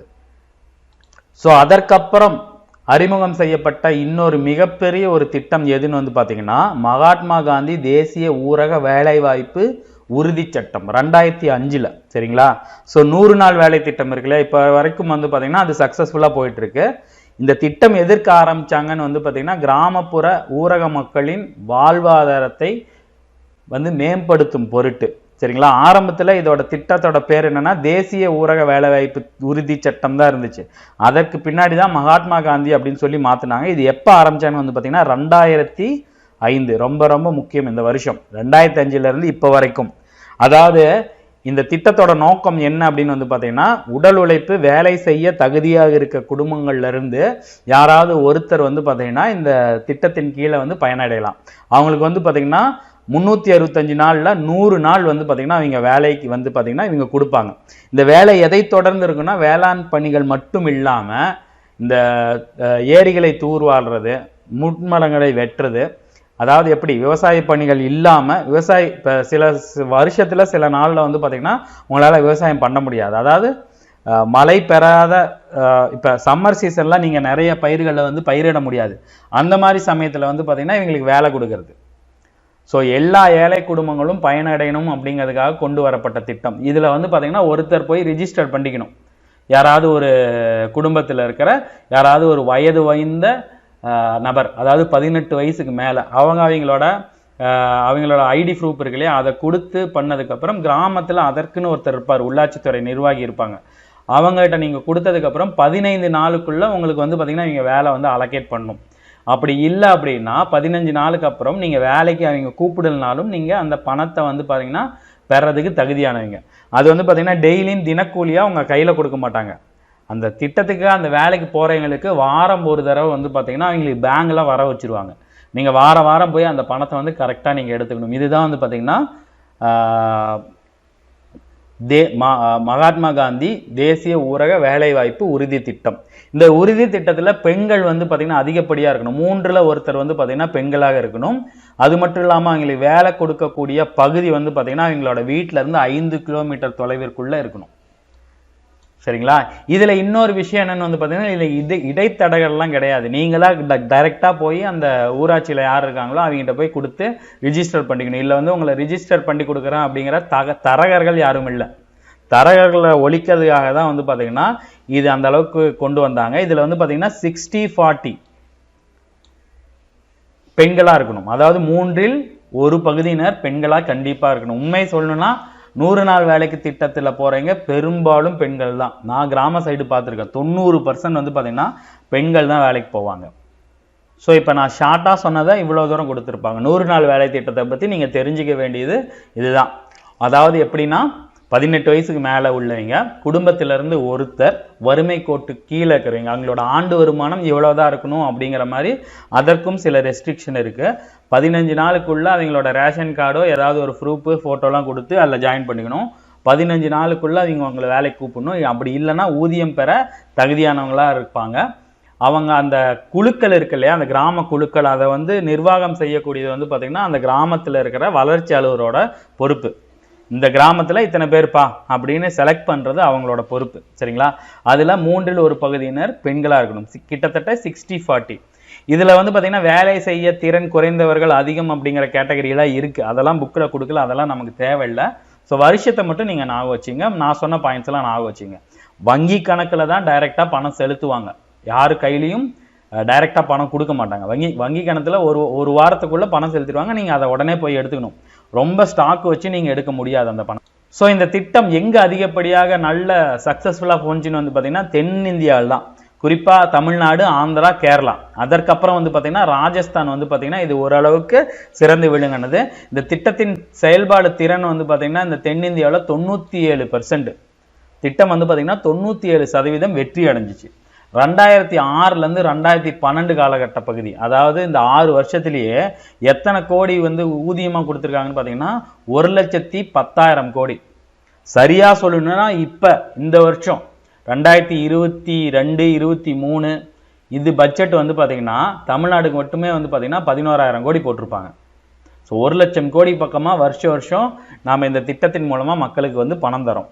கிட்டத்தட்ட 1,200 கோடி மனித வேலை நாட்கள் உருவாக்கப்பட்டுள்ளது. எப்போ 2006க்கும் 12க்கும் இடையில்.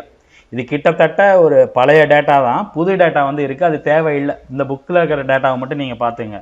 இந்த திட்டத்தின் பிரகாரம் நிறைய விமர்சனங்களும் இருக்குது. என்ன மாதிரி விமர்சனங்கள் அப்படின்னா, இதில் வந்து பார்த்திங்கன்னா மக்கள் வேலையே செய்யாமல் பணம் வாங்கிட்டு போயிடுறாங்க, பதிவு பண்ணிட்டு உட்காந்துட்டு சும்மா போயிடுறாங்க, பணம் வந்து பார்த்திங்கன்னா எக்ஸஸாக செலவாகுது அப்படிங்கிற மாதிரி நிறைய விமர்சனங்கள் இருந்தாலுமே கிராமப்புறங்களில் நாளில் ஒரு குடும்பம் வந்து பார்த்திங்கன்னா இந்த வேலைவாய்ப்பு உறுதி திட்டத்தில் அவங்கள வந்து பார்த்திங்கன்னா இணைச்சிருக்கிறாங்க. அதன் மூலமாக பயனும் பெற்றுட்டு இருக்காங்க.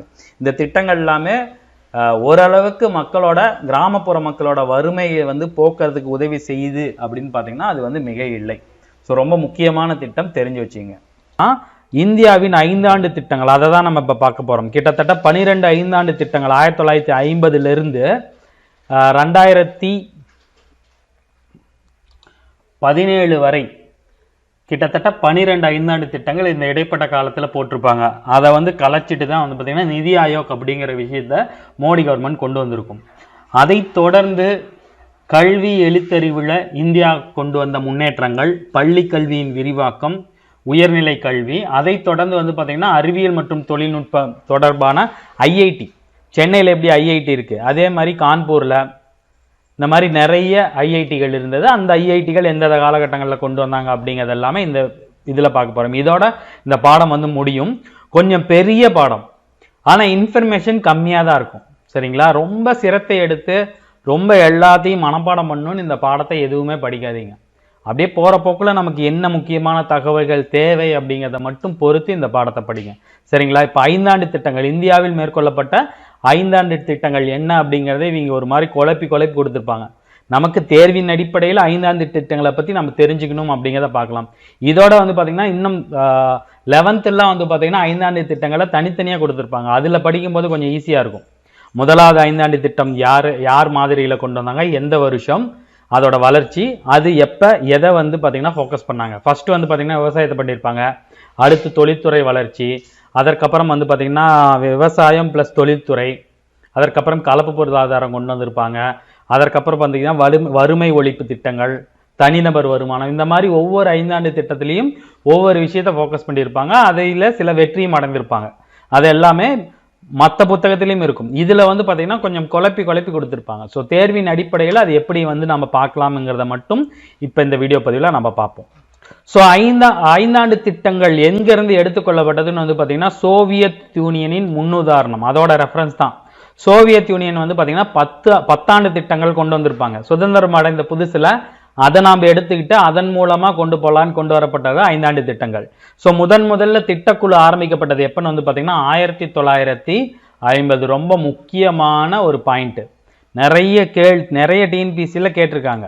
எனக்கு தெரிஞ்சு ஒரு 7-8 டிஎன்பிசியில் கேட்டிருப்பாங்க திட்டக்குழு சம்மந்தமான ஒரு கேள்வி. பிளானிங் கமிஷன் சொல்லுவாங்க. இந்த திட்டக்குழு தான் அந்த 5 ஆண்டு திட்டத்தை வந்து பார்த்திங்கன்னா வடிவமைக்கும். அது எந்த வருஷம்னு வந்து பார்த்திங்கன்னா 1950 தான் முதல்ல திட்டக்குழுவை கொண்டு வந்தாங்க. ஒவ்வொரு திட்டமும் பொருளாதாரத்தின் செயல்பாடுகளும் எதிர்கால வளர்ச்சிக்கு கிடைக்கப்படும் மூல வளங்களையும் மதிப்பீடு செய்வது தான் இந்த திட்டக்குழுவின் ஒரு நோக்கம். ஸோ அது மட்டும் இல்லாமல் நிதியை ஒதுக்கீடு செய்யறதுக்கு பிளானிங் கொடுக்கறது. எதுக்குன்னா வேளாண்மைக்கு என்ன, தொழில் வளர்ச்சிக்கு எப்படி, ஆற்றல், சமூக துறைகள், தொழில்நுட்பம், முழுமையான பொருளாதார வளர்ச்சி, இதை மாதிரி குறிக்கோளாக கொண்டு நிதி ஒதுக்கீடு செய்வதற்கு பரிந்துரைகள் செய்வதான் இந்த பிளானிங் கமிஷன். அது மட்டும் இல்லாத இதோட இன்னொரு முக்கியமான நோக்கம் என்னன்னா தன்னிறைவு பொருளாதாரம். எந்த நாட்டையும் சாராத நம்மளோட பொருளாதாரத்தை நாமளே வளர்க்கறதுக்கான தன்னிறைவு பொருளாதாரம். இதெல்லாமே வந்து பார்த்தீங்கன்னா திட்டமிடுதலின் அடிப்படை நோக்கங்களில் ஒன்று. ஸோ இந்த 5 ஆண்டு திட்டங்களோட வருஷம் நீங்கள் பார்த்துக்கணும். ஒவ்வொரு 5 வருஷத்துக்கு ஒரு தடவை வந்து பார்த்தீங்கன்னா இந்த 5 ஆண்டு திட்டங்கள் கொடுப்பாங்க. 50ல் பிளானிங் கமிஷன். ஃபர்ஸ்ட் 5 ஆண்டு திட்டம் வந்து பார்த்தீங்கன்னா 51 to 56. இதுதான் முதலாவது 5 ஆண்டு திட்டம். அதை தொடர்ந்து 12 5 ஆண்டு திட்டங்கள் 2017 வரைக்கும் இருக்கும். வரிசையாக இருக்குமான்னு கேட்டிங்கன்னா கிடையாது. ஒரு தடவை வந்து பார்த்தீங்கன்னா 1966 to 69 மட்டும் 3 ஓராண்டு திட்டங்கள் போட்டிருப்பாங்க. அதாவது அப்போ வந்து பார்த்தீங்கன்னா இந்தியா பாகிஸ்தான் போர் வந்திருக்கும். ஸோ அதை தொடர்ந்து அந்த 5 ஆண்டு திட்டத்தை கன்டினியூ பண்ண முடியாமல் இடையில ஒரு வருஷத்துக்கு 3 வருஷத்துக்கு அப்படின்னு கொண்டு வந்திருப்பாங்க. அதெல்லாம் நீங்க பார்த்துக்கணும். இந்த திட்டத்திற்கு வந்து பார்த்தீங்கன்னா முதல்ல வந்து முதலீடு, அதை தொடர்ந்து பொதுத்துறை எப்படி முன்னேற்றுறது, அதை தொடர்ந்து தனியார் துறையின் பங்கு, இது எல்லாமே வந்து பார்த்தீங்கன்னா இதோட முதலீடு எல்லாம் கணக்கில் எடுத்தப்பட்டது. ஃபர்ஸ்ட் 5 ஆண்டு திட்டம் முன்மொழியும் போது அதோட மொத்த முதலீடு எவ்வளோன்னு வச்சிங்கன்னா வெறும் 3870 கோடி 1951. அதுவே 11வது 5ஆண்டு திட்டத்தில் அதோட அந்த முதலீடோட இலக்கம் எவ்வளோனா 36.44 லட்சம் கோடி. 3000 36 லட்சம் கோடி. ஸோ எவ்வளவு பெரிய ஒரு இந்திய பொருளாதாரம் எந்த அளவுக்கு வளர்ந்துக்குன்னு பாருங்க. கிட்டத்தட்ட 60 வருஷத்துக்குள்ள ஒரு மிகப்பெரிய விஷயம் இது. இதுல வந்து பாத்தீங்கன்னா 2வது மற்றும் 6வது 5ஆண்டு திட்டங்களுக்கு இடைப்பட்ட காலத்தில், அதாவது 3, 4, 5, 6 இதுல வந்து பாத்தீங்கன்னா பொதுத்துறையோட பங்கு எவ்வளவு இருந்துச்சுன்னா 60 to 70 விழுக்காடு வரைக்கும் இருந்துச்சு. அதாவது அதுல மொத்த முதலீடு. அதற்கு அப்புறம் வந்து பாத்தீங்கன்னா 6வது 5ஆண்டு திட்டத்துக்கு அப்புறம் அது படிப்படியா குறைக்கப்பட்டு தனியார் துறை வந்து பாத்தீங்கன்னா திறந்து விட்டோம்னா தனியார் துறையோட ஆதிக்கம் அந்த பொதுத்துறைகள் அதிகமானது. ஸோ ஒவ்வொரு 5ஆண்டு திட்டமும் ஒவ்வொரு நோக்கத்தை கொண்டு வந்தது. முதலாவது 5ஆண்டு திட்டம் 1951 to 56 இது வந்து பார்த்தீங்கன்னா வேளாண்மை வளர்ப்பதிலும் வேளாண்மை உற்பத்தியிலும் கவனம் செலுத்தியது. ஸோ மொத்த முதலீட்டில் 31 விழுக்காடுகள் வேளாண்மைக்கும் நீர்ப்பாசனத்திற்கும் ஒதுக்கப்பட்டது, கிட்டத்தட்ட 1/3 பங்கு. அதற்கப்புறம் போக போக தொழில்துறைக்கு முக்கியத்துவம் கொடுக்கப்பட்டு வேளாண்மைக்கான முக்கியத்துவம் குறைக்கப்பட்டது. 31% 20, 24 விழுக்காட்டுக்கு குறைஞ்சது. 11வது 5ஆண்டு திட்டத்தில் வந்து பார்த்தீங்கன்னா இந்த வேளாண்மைக்கு ஒதுக்கப்பட்ட நிதி வந்து பார்த்தீங்கன்னா 20 விழுக்காட்டிற்கும் கம்மி, 17-18% தான் ஒதுக்குனாங்க. 2வது 5ஆண்டு திட்டத்தை டிசைன் பண்ணவர் யாருன்னு வந்து பார்த்தீங்கன்னா இவரு தான், பிசி மகளனோபிஸ் அப்படிங்கிறவர் தான். ஸோ இதுவும் கேட்டிருக்காங்க. முதலாவது 5ஆண்டு திட்டத்தை ஒருத்தர் டிசைன் பண்ணியிருப்பார், 2வது 5ஆண்டு திட்டத்தை டிசைன் பண்ணவர் இவர் பிசிஎம். சரிங்களா? அதே மாதிரி 2வது 5ஆண்டு திட்டத்தில் பொருளாதார முன்னேற்றம் அடைவதற்கு பெரிய தொழிற்சாலைகள், அதாவது கனரக தொழிற்சாலைகளுக்கு முக்கியத்துவம் வழங்கப்பட்டது. முதலாவது 5ஆண்டு திட்டத்தில் வேளாண்மைக்கு மட்டும்தான் முக்கியத்துவம் கொடுத்தாங்க. தொழில்துறைக்கு வந்து பார்த்தீங்கன்னா 6 விழுக்காடு 6% தான் ஒதுக்கியிருந்தாங்க. 2வது 5ஆண்டு திட்டத்தில் அப்படியே 5 மடங்கு அதிகம், 24 விழுக்காடாக உயர்ந்திருந்தது. 6வது 5ஆண்டு திட்ட காலம் வந்து பார்த்தீங்கன்னா முதல் குறைத்து கொண்டு 6வது 5ஆண்டு திட்டத்திலிருந்து அந்த தொழில்துறைக்கு கொடுக்கறதோட அந்த பங்கை குறைச்சிக்கிட்டே வந்தாங்க. அதாவது ஃபர்ஸ்ட்ல வேளாண்மைக்கு அதிகம், 2க்கு மேலே வந்து பார்த்தீங்கன்னா தொழிற்சாலைக்கு அதிகமாக கொடுத்துட்டு வந்தாங்க, வேளாண்மை குறைஞ்சிக்கிட்டே வந்துச்சு 6வது திட்ட காலம் வரைக்கும். குழப்பிக்காதீங்க, சரிங்களா? அதற்கப்புறம் எரிபொருள் மின்சக்திக்கான முதலீடு ஒதுக்கீடு வந்து பார்த்தீங்கன்னா ஃபர்ஸ்ட் 4 ஆண்டு திட்டங்களில் வந்து பார்த்தீங்கன்னா கம்மியாக இருந்தது. அதற்கப்புறம் நாட்டோட அந்த மின்சக்தி எரிபொருள் தேவை அதிகமாக இருந்ததுனால 4வது திட்டத்துக்கு அதுக்கப்புறம் வந்து பார்த்தீங்கன்னா அதற்கும் முக்கியத்துவம் கொடுத்துட்டு வந்தாங்க. முதல் 2 திட்டங்கள், அதாவது 1951 to 56, 56 to 61 வரைக்கும் வந்து பார்த்தீங்கன்னா ஓரளவுக்கு மிதமான வளர்ச்சி, கிட்டத்தட்ட 4% வளர்ச்சி இருந்துச்சு. இதை வந்து பார்த்தீங்கன்னா இந்து வளர்ச்சி வீதம் அப்படின்னு கிண்டலே பண்ணியிருப்பாங்க. சரிங்களா? இந்து வளர்ச்சி வீதம் அப்படின்னு கிண்டல் பண்ணியிருப்பாங்க. 4வது 5ஆண்டு திட்டத்திலிருந்து வறுமை ஒழிப்புக்கு முக்கியத்துவம் வழங்கப்பட்டது. ரொம்ப ரொம்ப முக்கியம். எந்த 5ஆண்டு திட்டங்களுக்கு அப்புறம் வறுமை ஒழிப்பிற்கு முக்கியத்துவம் வழங்கப்பட்டதுன்னு வந்து பார்த்தீங்கன்னா 4வது 5ஆண்டு திட்டத்திலிருந்து. அதற்கப்புறம் 8வது 5ஆண்டு திட்டத்தில் வந்து பார்த்தீங்கன்னா பொருளாதாரம் தாராளமயமாக்கப்பட்டது. அதாவது புதிய தொழில் கொள்கை 91 வந்திருக்கும். அதுக்கப்புறம் 92 to 97 8வது 5ஆண்டு திட்ட காலத்தில் இந்த எல்பிஜி கான்செப்டுக்கு அப்புறம் வந்து பார்த்தீங்கன்னா வளர்ச்சி ரொம்ப அதிகமாக இருக்கும், கிட்டத்தட்ட 7%க்கும் அதிகம். 7%ங்கிறது மிகப்பெரிய வளர்ச்சி தான். இந்தியாவில் 5ஆண்டு திட்டங்கள் செயல்பாடுகள் குறித்து நேர்மறையான விமர்சனங்களும் இருந்தது, எதிர்மறையான மதிப்பீடுகளும் இருந்தது. அதோட சாதனைகள் என்னென்னு வந்து பார்த்தீங்கன்னா பொருளாதாரத்தை விரிவுபடுத்துச்சு பயங்கரமா, தேசிய வருமானத்திலும் தனிநபர் வருமானத்திலும் ஒரு நல்ல வளர்ச்சியை வந்து பார்த்தீங்கன்னா இந்த 5ஆண்டு திட்டங்கள் கொடுத்தது. தொழிற்சாலைகளோட உற்பத்தி மிக அளவில் அதிகரிச்சிச்சு. வேளாண்மையின் நவீன இடுபொருள்களை அது ஓரளவுக்கு வந்து பார்த்தீங்கன்னா அதிகரித்தது. அதிக அளவில் பன்முகப்படுத்தப்பட்ட பொருளாதாரம், அதாவது எல்லா மல்டிபிள் சோர்ஸ்ல இருந்து பொருளாதாரம் வளர்றதுக்கான வேலையை வந்து பார்த்தீங்கன்னா இந்த 5ஆண்டு திட்டங்கள் பண்ணுச்சு. ஸோ இதுதான் பார்த்தீங்கன்னா 5ஆண்டு திட்டங்களோட ஓரளவுக்கு சாதனைகள். இது வந்து பார்த்தீங்கன்னா இதில் கொஞ்சம் குழப்பி கொடுத்துருக்காங்க. ஃபர்ஸ்ட் 5ஆண்டு திட்டம் எது, செகண்ட் ஐந்தாண்டு திட்டம், இதுல 4, 5, 8ன்னு முன்ன பின்ன போய் கொடுத்துருக்காங்க. இதை சும்மா மட்டும் பார்த்துங்க. ஐந்தாண்டு திட்டங்களுக்கு நம்ம வரப்போற காலங்களில் தனித்தனியா அதுக்குன்னே வீடியோ போடுவோம், சரிங்களா? ஸோ அப்ப நீங்க தெளிவா படிச்சுக்கலாம். அதற்கப்புறம் கல்வி, அறிவியல், தொழில்நுட்பம், இதுல என்னென்ன மாதிரியான வளர்ச்சிகள் இருந்துச்சுன்னா, சுதந்திரம் அடைந்த புதுசுல வந்து பாத்தீங்கன்னா கல்வியோட நிலைமை ரொம்ப மோசமா இருந்துச்சு. 1951ல படிச்சவங்களோட நிலைமை வந்து பாத்தீங்கன்னா 18.3%. 10ல் 2 பேர் தான் படிச்சிருந்தாங்க, 2 பேருக்கும் குறைவு. இதுவே 2011ல வந்து பாத்தீங்கன்னா மொத்த விழுக்காடு 74%. 18ல இருந்து 74%. இதுல பெண்கள் வந்து பாத்தீங்கன்னா 65%, ஆண்கள் வந்து பாத்தீங்கன்னா 82%. இது ஒரு மிகப்பெரிய ஒரு வளர்ச்சி தான். ஆனாலும் இன்னும் தேவைப்படுது. பெண்கள் வந்து பாத்தீங்கன்னா 100% கல்வி அறிவை நாம இன்னும் அச்சீவ் பண்ணல. மொத்த விழுக்காடும் அதே மாதிரி தான். அதே மாதிரி 2014-15ல வந்து பாத்தீங்கன்னா 12.72 லட்சம் தொடக்க மற்றும் உயர் தொடக்க பள்ளிகள், ரொம்ப பெரிய நம்பர் நாடு முழுவதும். அதற்கப்புறம் வந்து பாத்தீங்கன்னா இடைநிலை மேல்நிலை பள்ளிகள் எவ்வளவுன்னு பாத்தீங்கன்னா 2.45 லட்சம். கல்லூரிகள் 38,498 கல்லூரிகள். இதுல 43 சென்ட்ரல் யூனிவர்சிட்டி, 316 மாநில யூனிவர்சிட்டி, 122 நிகர்நிலை பல்கலைக்கழகங்கள், 181 தனியார் பல்கலைக்கழகங்கள். ரொம்ப பெரிய நம்பர் தான் இது எல்லாமே. இப்ப 2014-15ஓட டேட்டா இது, சரிங்களா? இதெல்லாம் வந்து ரொம்ப மைன்யூட்டாலாம் கேட்க மாட்டாங்க, இருந்தாலும் பார்த்து வச்சுங்க. குழந்தைகளோட இடைநிற்றல் அப்படின்னா பாதியில நின்றுக்கிறது, அது வந்து பாத்தீங்கன்னா மிகப்பெரிய அளவுல குறைச்சிருக்காங்க. இருந்தாலும் மாநிலத்துக்கு மாநிலம் இந்த இடைநிற்றல் விகிதம் வந்து பாத்தீங்கன்னா முன்ன பின்ன மாறும். இந்த இடைநிற்றல் பிரச்சனையை தீர்க்க, இடைநிற்றல்னா ஸ்கூலுக்கு போயிட்டே இருப்பாங்க குழந்தைங்க, திடீர்னு இடையில நின்றுவாங்க. அதாவது 8வது தாண்டதுக்கு அப்புறம் கிராமப்புறத்தில் நிறுத்துவாங்க, 8வது 10வது 12வதோட நிறுத்துவாங்க இல்லையா? இதுதான் பாத்தீங்கன்னா இடைநிற்றல்.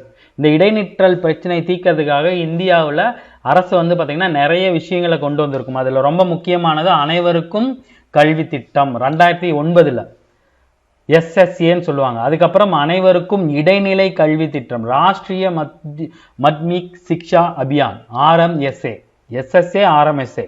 அதற்கப்புறம் வந்து பாத்தீங்கன்னா சமர சிக்ஷா அபியான், ஒருங்கிணைந்த பள்ளி கல்வி திட்டம். இந்த மாதிரி நிறைய முயற்சிகள் இந்த இடைநிற்றலை தீர்க்கிறதுக்காக கொண்டு வந்தாங்க. அறிவியல் தொழில்நுட்பம், அறிவியல் ஆய்வு, ரிசர்ச், சயின்ஸ் ரிசர்ச் சம்பந்தமாக கல்வி நிறுவனங்கள் வந்து பாத்தீங்கன்னா ஆரம்ப காலகட்டங்கள்ல இல்லை, ஒரே ஒரு நிறுவனம் தான் இருந்தது. 1909ல் ஆரம்பிக்கப்பட்ட JRT டாடா மற்றும் மைசூர் மகாராஜா ஆகியோரின் நிதியுதவியில் அமைக்கப்பட்ட IISc நிறுவனம் பெங்களூர்ல இருக்கு. இந்திய அறிவியல் நிறுவனம் இன்ன வரைக்கும் இருக்கு. முதல்ல ஆரம்பிக்கப்பட்டது அதுதான். அதற்கப்புறம் வந்து பாத்தீங்கன்னா 1945ல் ஹோமி ஜே பாபா, அதாவது இந்த அணுசக்தியின் தந்தைன்னு சொல்லுவாங்க பாபா, அவரோட முன்னெடுப்புல டாடா அப்படிங்கிறவரோட நிதியுதவியோட டாடா அடிப்படை ஆராய்ச்சி நிறுவனம் TIFR, Tata institute of fundamental research அப்படிங்கிற ஒரு நிறுவனம் நிறுவப்பட்டது. இது ரொம்ப முக்கியம். வருஷம் வந்து பாத்தீங்கன்னா 1945. அதற்கப்புறம் பூனேவில் வந்து பாத்தீங்கன்னா தேசிய வேதியியல் ஆய்வகம், நேஷனல் கெமிக்கல் லேபரட்டரி. அதுக்கப்புறம் புதுடெல்லியில நேஷனல் இயற்பியல் ஆய்வகம், நேஷனல் பிசிக்ஸ் லேபரட்டரி. இது எல்லாமே விடுதலை பெற்றதுக்கு பின்னாடி அமைக்கப்பட்ட அறிவியல் நிறுவனங்கள். அதைத் தொடர்ந்து மண்ணியலுக்கு வந்து பாத்தீங்கன்னா ஜியாலஜி, நிலவியலுக்கு வந்து பாத்தீங்கன்னா ஜியோபிசிக்ஸ், உயிரின மற்றும் மூலக்கூறு உயிரியலுக்கு வந்து பாத்தீங்கன்னா cellular molecular biology, mathematical science. இந்த மாதிரி நிறைய நிறுவனங்களோட எண்ணிக்கைகள் தொடர்ந்து பெருக ஆரம்பிச்சு. ஆனா இதுல நம்ம முக்கியமா தெரிஞ்சுக்க வேண்டியது இதுவும் சரிங்களா? இதுதான் ஆரம்ப காலகட்டங்கள்ல இது படப்பட்டது. அதை தொடர்ந்து வந்து பாத்தீங்கன்னா CSIR, இது வந்து பாத்தீங்கன்னா மிகப்பெரிய ஒரு நிறுவனம். இதை பத்தியான நீங்க தெரிஞ்சுக்கணும் அப்படின்னு வந்து பாத்தீங்கன்னா இது எங்க இருக்கு CSIR?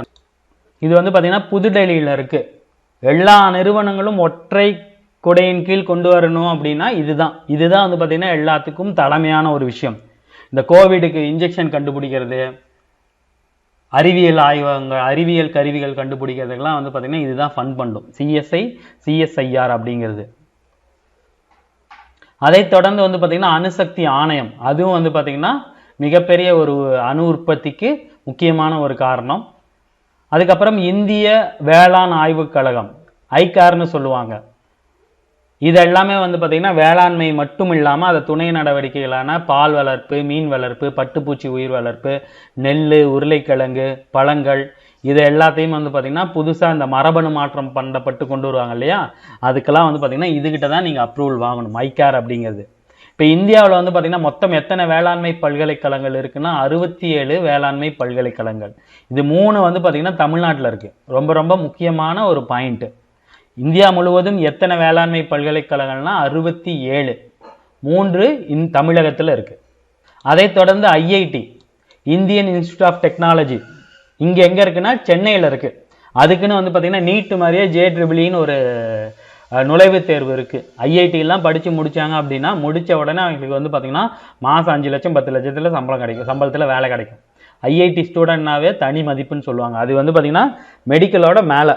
ஸோ அது எங்கெங்கே இருக்குன்னா சென்னையில் ஒன்று இருக்குது, ஐஐடி காரக்பூரில் இருக்குது, டெல்லியில் இருக்குது, பம்பாய், கான்பூர், ஹைதராபாத்தில் இருக்குது. இந்த மாதிரி நிறைய ஐஐடி இருக்குது. மொத்தம் எத்தனை ஐஐடி இருக்குன்னா 23 ஐஐடி இது வரைக்கும் இருக்குது. இது இல்லாமல் national institute of technology NIT வந்து பார்த்தீங்கன்னா 31 இருக்குது. அது இல்லாமல் இன்ஃபர்மேஷன் டெக்னாலஜி அந்த ஐடி ஃபீல்டுக்கு வந்து பார்த்தீங்கன்னா 23 இருக்குது. ஸோ இந்த எண்ணிக்கைகள் ரொம்ப முக்கியம். நம்ம இதில் 67 வேளாண் பல்கலைக்கழகங்கள், அதில் 3 வந்து பார்த்திங்கன்னா தமிழகத்தில் இருக்குது. ஐஐடி வந்து பார்த்திங்கன்னா 23 ஐஐடி இருக்குது. தமிழ்நாட்டில் வந்து பார்த்திங்கன்னா சென்னையில் இருக்குது.